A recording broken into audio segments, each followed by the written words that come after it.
ಪ್ರಧಾನಮಂತ್ರಿಗಳು ಮತ್ತು ಜಯಪ್ರಕಾಶ್ ಹೆಗ್ಡೆ ಮಧ್ಯೆ ನಡೆಯುವ ಸ್ಪರ್ಧೆಯಲ್ಲ. ಪ್ರಧಾನಮಂತ್ರಿಗಳು ಇಲ್ಲಿ ನಾಮಪತ್ರವನ್ನೇ ಸಲ್ಲಿಸಿಲ್ಲ.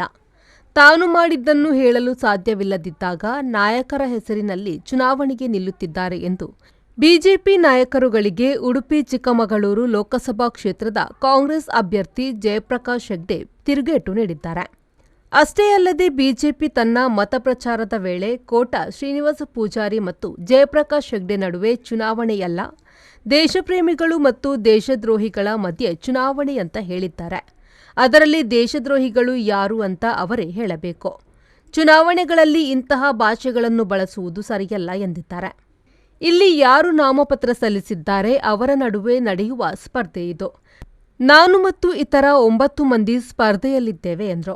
ಈ ಚುನಾವಣೆ ಜಯಪ್ರಕಾಶ್ ಹೆಗ್ಡೆ ಅವರದ್ದು, ಶ್ರೀನಿವಾಸ ಪೂಜಾರಿ ಅವರಲ್ಲ, ದೇಶದ್ರೋಹಿಗಳು ಮತ್ತು ದೇಶಪ್ರೇಮಿಗಳ ಮಧ್ಯದಲ್ಲಿ ಚುನಾವಣೆ. ಅದು ಯಾರು ದೇಶಪ್ರೇಮಿ ದೇಶದ್ರೋಹಿ ಅಂತ ಅವರು ಹೇಳಬೇಕು.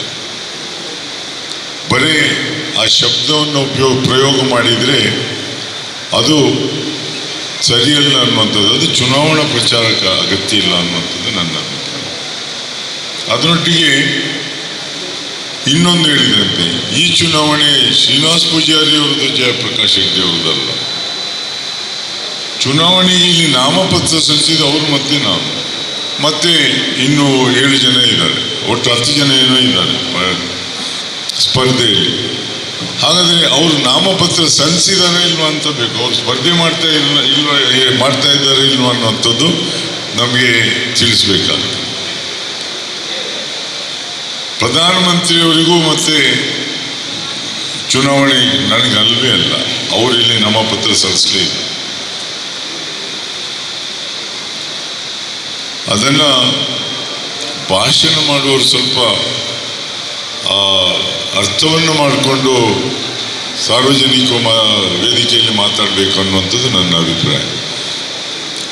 ನಾನು ಮತ್ತೆ ಇನ್ನು 9 ಅಭ್ಯರ್ಥಿಗಳು ಯಾರು ನಾಮಪತ್ರವನ್ನು ಸಲ್ಲಿಸಿದ್ದಾರೆ, ನಮ್ಮ ಮಧ್ಯೆ ಸ್ಪರ್ಧೆ ಬಿಟ್ಟರೆ ಬೇರೆ ಯಾರ ಮಧ್ಯೆಯೂ ಇಲ್ಲ. ಅವರಿಗೆ ತಾವು ಮಾಡಿದ್ದೇನನ್ನು ಹೇಳ್ಕೊಳ್ಳದಿದ್ದಾಗ ನಾಯಕರ ಹೆಸರನ್ನು ಹೇಳಿ ಮತವನ್ನು ಕೇಳ್ತಾ ಇದ್ದಾರೆ ಅನ್ನೋದು ನನ್ನ ಅಭಿಪ್ರಾಯ. ನಾಯಕರ ಹೆಸರಿನಲ್ಲಿ ಮತವನ್ನು ಗಳಿಸಿದರೆ ಗೆದ್ದುವುದು 10 ವರ್ಷಗಳ ಅವಧಿಯಲ್ಲಿ ಏನಾಯಿತು ಅಂತ ನಿಮ್ಗೆ ಗೊತ್ತಿಲ್ಲ.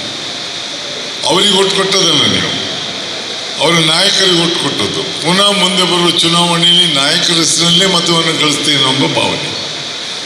ಅದಕ್ಕೆ ಈ ಸರಿಯಾದ ಉತ್ತರವನ್ನು ಪಕ್ಷದಲ್ಲೇ ಕೊಟ್ಟಿದ್ದಾರೆ. ಅದಕ್ಕೆ ಅವರೇ ತೀರ್ಮಾನವನ್ನು ತಗೊಂಡಿದ್ದಾರೆ, ನಾವು ಅದಕ್ಕೆ ಉತ್ತರ ಹೇಳಬೇಕಾಗಿಲ್ಲ.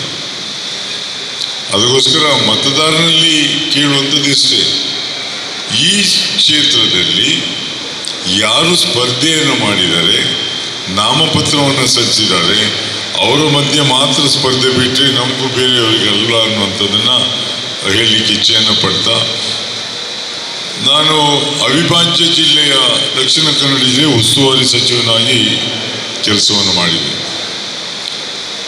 ಅಂದು ಈ ಕೊರಗರದೊಂದು ಸಮಸ್ಯೆ ಇತ್ತು. ಅವರು ಭೂ ಒಡೆತನವನ್ನು ಕೇಳ್ತಾ ಇದ್ರು ಯಾವಾಗಲೂ.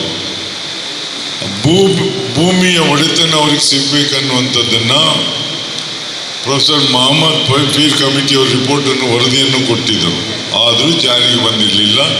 ಆ ಸಂದರ್ಭದಲ್ಲಿ ಮೊಹಮ್ಮದ್ ಪೀರ್ ಕಮಿಟಿಯನ್ನು ಜಾರಿಗೆ ತಂದು ಅವರಿಗೆಲ್ಲ ಭೂಮಿಯನ್ನು ಕೊಡಲಿಕ್ಕೆ ಶುರು ಮಾಡಿದಂಥದ್ದು. ಅದು ಅತಿ ಹಿಂದುಳಿದ ಜನಾಂಗಕ್ಕೆ.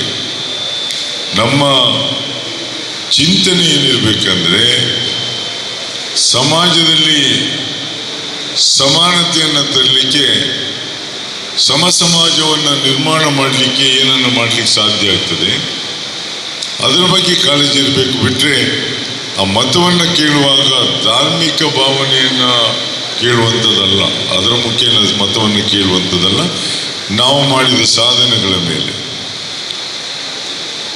ಅವಿಭಾಜ್ಯ ಜಿಲ್ಲೆಯಿಂದ ಉಡುಪಿ ಜಿಲ್ಲೆಯನ್ನು ಪ್ರತ್ಯೇಕ ಮಾಡಿದೆ.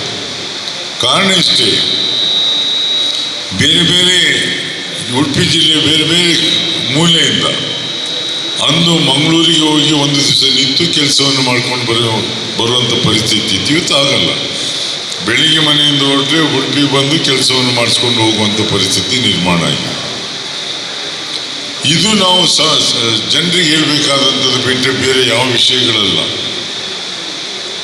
ಅಧಿಕಾರದಲ್ಲಿ ಎಷ್ಟು ವರ್ಷಗಳ ಕಾಲ ಇದ್ದೇ ಮುಖ್ಯ ಅಲ್ಲ, ಅಧಿಕಾರದಲ್ಲಿದ್ದ ಸಮಯದಲ್ಲಿ ನಾನು ಏನನ್ನು ಮಾಡಿದೆ ಅದು ಬಹಳ ಮುಖ್ಯ ಆಗ್ತದೆ. ಉಡುಪಿ ಜಿಲ್ಲೆಯನ್ನು ಮಾಡಿತ್ತು. ಉಡುಪಿಯಲ್ಲಿ ಅದಾದದ್ರಿಂದ ಮತ್ತೆ ಹೆಚ್ಚು 7 ತಾಲೂಕುಗಳಾಯ್ತೀಗ. ಜನರಿಗೆ ಮನೆ ಬಾಗಿಲಿಗೆ ಸರ್ಕಾರ ಹೋದಂತಾಯಿತು, ಮನೆ ಬಾಗಿಲಿನಲ್ಲಿ ಕೆಲಸ ಆಗುವಂತಾಯಿತು. ಆದರೆ ನಾವೆಲ್ಲ ಶಾಸಕರು ಸಂಸದರಾಗಿದ್ದು ಮಂತ್ರಿ ಆಗಿದ್ದಾಗ ನಿರಂತರವಾಗಿ KDP ಮೀಟಿಂಗನ್ನು ಮಾಡ್ತಾ, ರಿವ್ಯೂ ಮೀಟಿಂಗನ್ನು ಮಾಡ್ತಾ ಇತ್ತು. ಸರ್ಕಾರಿ ಕಚೇರಿಯಲ್ಲಿ ಎಷ್ಟು ಕಡತಗಳು ಬಾಕಿ ಇದೆ, ಯಾವ್ಯಾವ ಕಡತಗಳು ಬಾಕಿ ಇದೆ, ಅದನ್ನು ಅತಿ ಶೀಘ್ರದಲ್ಲಿ ವಿಲೆ ಮಾಡಿಸುವಂಥ ತೀರ್ಮಾನಕ್ಕೆ ಬರ್ತಾ ಇದೆ. ನನಗೆ ನೆನಪಿದೆ, ಅವಿಭಾಜ್ಯ ಜಿಲ್ಲೆಯಲ್ಲಿ ಇದ್ದಾಗಲೂ ಸಹ ತಾಲೂಕು ಕೇಂದ್ರದಲ್ಲಿ ಕೆಲವು ಸಲ ಜಿಲ್ಲಾಧಿಕಾರಿಗಳು ಅಸಿಸ್ಟೆಂಟ್ ಕಮಿಷನರ್ಗಳನ್ನು ಕರ್ಕೊಂಡು ಹೋಗಿ ಸಭೆಯನ್ನು ಮಾಡಿ ಜನರ ಸಮಸ್ಯೆಗಳನ್ನು ಪರಿಹಾರವನ್ನು ಮಾಡ್ತಾ ಇತ್ತು. Sreejith, V4 news, Udupi.